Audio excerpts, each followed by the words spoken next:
Welcome back, Rad Racers. I hope you got your 3D glasses on because this video is brought to you in 3D and brought to you by Sonic Adventure 2 Battle for the GameCube, coming this fall. You're a hedgehog and you have supersonic powers. Ball up right now and roll! Action! Come on, honey, and you're brave, and you're scared. Hey, focus! I want you to think about the marketing opportunities here. Okay, in front of the paper. What part of supersonic speed do you not understand? The right hedgehog is hard to find. New Sonic Adventure 2 Battle with extra 2-player action. Only on Nintendo GameCube. Rated E for everyone. Alright, I'm sorry I yelled it. And of course, I'm back at it again with the ShineGreymon Digimon TCG deck. Ain't never gonna quit. Every single list, pretty much, I'm gonna try to fire an update at you. So this is for what is the set name? X Record BT9. So yeah, let's just get into it. Of course, we got our core ShineGreymon, and the artwork being so beautiful, I always like to run as many copies of all the artworks that I can. This guy just lets you play defensively, reactively, aggressively. He does it all, and that's what makes him so good. And if we're gonna play a lot of Tamers, may as well play this guy here.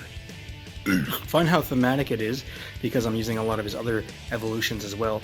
But this is a really nice card, because even if we're like super bricked and we're really getting our asses handed to us, we could just play this guy for 11 and stall for a bit, and that gives us a lot of value. Picking the 5th level 6 for this deck is always a challenge, but this guy really delivers in a lot of ways. It helps cover out all of our weak points. Now, playing level 6s is going to be even more important because we're really emphasizing the level 5s this time, because BT9 gave us RizeGreymon X-Antibody. You can evolve off of RizeGreymon for 1 when digivolving no matter what. Play a Tamer from your hand without paying its memory cost. Then if you have RizeGreymon or the card X-Antibody in his evolution cards, one of your opponent's Digimon gets a minus 2k for every Tamer you have in play. That is very similar to this effect right here, but you're only targeting one guy and you're only doing 2k per Tamer, but that is still a lot of removal. Basically, as you climb up to your big guys, you just get some random removal of this guy, not to mention he's got 1,000 power on your turn for every Tamer you get him play, and the inherited of RizeGreymon, if RizeGreymon's underneath him, he's going to get that crit. So that gives us some pretty swift ways to go into some aggressive, unexpected options. Now we're only playing one, because in the variant that relies on yellow as its main color, you don't have as many resources to really go into this guy reliably, and you'll see why as we go, but the yellow variant is definitely stronger than the red core variant in my opinion, because the yellow can just do a lot more shenanigans and play a lot more unconventionally and adapt their playstyle better. But yeah, he's still extremely valuable even as a 1-of in this deck, just because of how absurdly powerful this card can be. But it's only going to matter if we have 4 copies of RizeGreymon. Yeah, I wish we had 4 arts, because then I could play 4 different artworks, but we only have 3 arts, so I'm awkwardly just doing this. Just playing a Tamer from hand for free when evolving. Always going to be useful when these are the guys you're going into. Getting the crit with ShineGreymon, a fantastic combo to help round out your actual aggro for the game. A lot of times closing the game is what this deck has to really start focusing on, because it will set up for lots of removal and unusual play, but then actually ending the game will become the concern, so the crit from this guy really helps. Lastly, we got 2 Antylamon. So this Antylamon gives us so much variety in what we can do with it, because it can evolve straight onto Lopmon if we got Shu-Chong, Wong in play, and then that means we can go straight up to our level 6s. And because our level 6s are so important in this deck with how they, well, one of them just stalls, but the ShineGreymons, they're all about removal, unexpected nukes, and having huge power. Being able to turbo up to there with Antylamon's really good, but the Antylamon itself also has a lot of power. Its effect combos with so many cards in the deck, so we're actually going to keep it aside so I can talk about them as we go on, but really, this Antylamon just does so much work for yellow. When on to level 4s, of course, if we're playing lots of Tamers, we got lots of hybrids. It is Kazemon, 4-of. He is a godsend for this deck. It lets you treat your Tamers kind of like level 3s. You can just set them up on the field, and if you need to evolve into one, go RizeGreymon, go ShineGreymon, get the nukes, get the unexpected game-closing aggro out of nowhere. Kazemon is just so important for this deck more than any other color. Now, we are finally using the boy Mimicmon, 2 copies of Mimicmon, because we just want to play level 4s that we can evolve RizeGreymon onto ASAP. This guy gets in there, and with all the cool security control that we have on our side to remove our security stack, we can do this a bit more reliably. I'm only running 2 of him and only running 2 Antylamon, even though they are pretty key players in the deck because we do have some pretty crazy ways to draw into them. This deck is very consistent for what it is and has a lot of draw power to help you through the early game. A lot of my older builds of ShineGreymon really suffered in the early game and had to really pick up the recovery later in the game, but that was possible thanks to ShineGreymon and how powerful he is. But now, we don't have to rely on ShineGreymon picking up all the slack. We can finally support him with a lot of cards that get us there efficiently and quicker. So level 3s, we got the Antylamon, we got the Cherubimon, of course we got the Lopmon, so yellow being able to just heal is really broken. It completely throws off the momentum of the game. Playing Tamers from free from security, I used to really rely on options from free from the security, but not so much anymore. The stall is enough. This Lopmon here puts in so much work. And if that Lopmon puts in work, well, immediately since the last set I realized this Lopmon here, not only does he put in work, not only does he help us set up in the early game, but he gets us to where we need to be at any point in the game when we want to play him. And playing him is not going to be any problem at all with Shu-Chong, Wong in our deck. So yeah, this Lopmon is honestly almost as good as this Lopmon, if not for the fact of how broken healing is in general. But early game, we're getting the card off for security, adding it to your hand, drawing, possibly playing this later to get more cards if we need drawing to something that we need. This Lopmon really is the staple that makes the deck work, and like I said, getting to low security is so much more reliable now. You can get our Mimicmons going. We're playing TK and Kari again, so easily we can get below the security stack that our opponent has. This Lopmon is so underrated with how powerful and how many options it has. It's not a linear card in the slightest. The kinds of things you can do with this card are just like completely open to what you are willing to do with it. So we have 8 level 4s all on play. Our only other level 4 is Vorvomon. So you may have seen decks that run 2 eggs of a different color, so you have the color requirements for that color. This is just like a free draw that comes out as a 5k because we're not hard playing and we are evolving him. He's the only thing that can evolve under eggs. And the red is important because, as I said, with our draw power, our consistency, our ability to get to everything, we are playing 4 Fireball. Yeah, so Fireball is just like red really gets opened up to being a whole new kind of color of Fireball. But yeah, as long as we have our red egg or Vorvomon anywhere around, we can play our Fireball.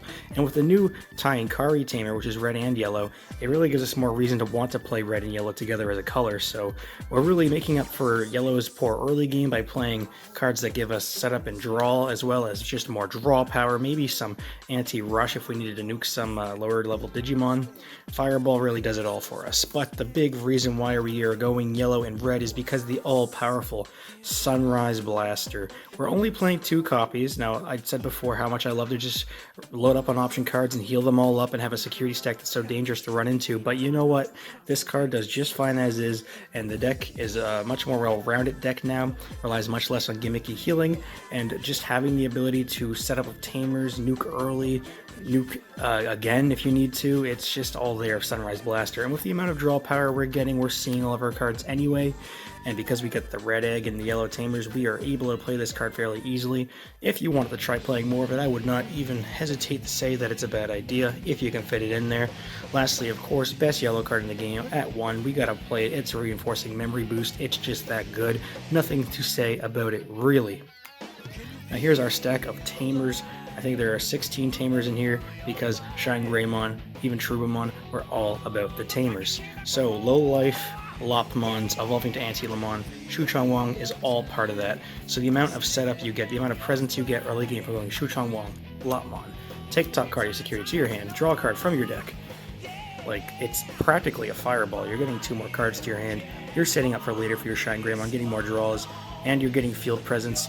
This is the kind of stuff ShineGreymon dreamed about back in the old days. Now, what yellow tamer deck would be complete without TK? He is still the best. It's really hard to say whether he's better or Reinforcing Memory Boost is better in terms of just being obscenely powerful, but you know what? I'm just going to give it to both of them because TK takes all the cards out of security that you don't want to be in there, that you want to be in your hand, to make sure that you don't brick because your best cards are in security, adding them to your hand, and he's your memory fixer. Easily playing 4 of that. Now, the new card from BT9 that really makes red-yellow a thing, and that really combos a lot with this deck, is Tai and Kari. So some brother-sister power here because the synergy of Antylamon's kind of insane, where Antylamon's going to attack twice as 7k. Well, let's just make sure their security isn't so threatening to him anymore, so you can actually get that second attack in. After all, you have to trash the security when he's attacking, so that's before you know if he's even going to survive or not. So option cards aside, this card can really give him some survivability. Not to mention the fact that these new dual tamers give you 1 memory if one condition is fulfilled. It means you don't have to put all your eggs into one basket, and you can still get some memory in different game conditions. So Tai and Kari does a lot of work, and being yellow-red is just such a good color requirement. And lastly, we got 4 copies of TK Kari. Like I said, the Lopmon is taking a card off your security, making it ultra easy for this to go off in the early game or whenever. If your opponent tries to just not attack you, it's not happening.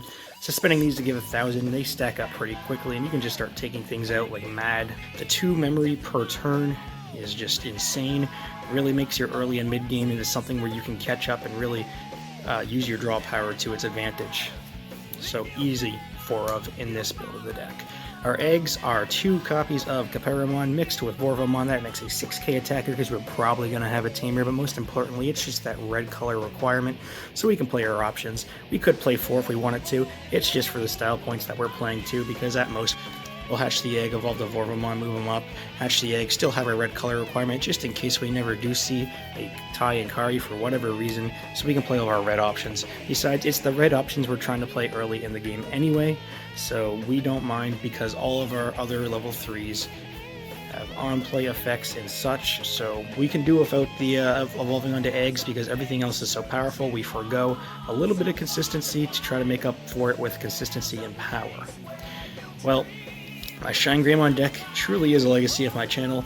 I guess at this point we really are just going to see it evolve as the game evolves, and truly, I mean, really, I'm surprised at how well I'm just surprised at how well I've managed to let it keep up with the game as the game's evolved. You think like, oh, surely it'll get power creep like other games, but honestly, this game is not one that's too kind to power creep as is. A lot of older strategies really do keep up, especially outside of the very top meta. If you're not playing like a major regionals, you can easily win with whatever you want in this game as long as you're creative. As I can show you here with the ShineGreymon deck, I would find that the majority of my games I win even against top meta threats, and that's possibly also because the deck itself is just such a weird, unexpected kind of playstyle, and I think just the random DP minus is something that people aren't ready for. But above all else, I'm using my favorite Digimon, ShineGreymon, and one of my other favorite Digimon evolution lines of Lopmon and all of his guys, so I couldn't be happier just to see that both my favorite Digimon just so happen to work so well together. Well, if you like what you saw, sub for spub, because there's always going to be more content in the future of Digimon and other variety type stuff.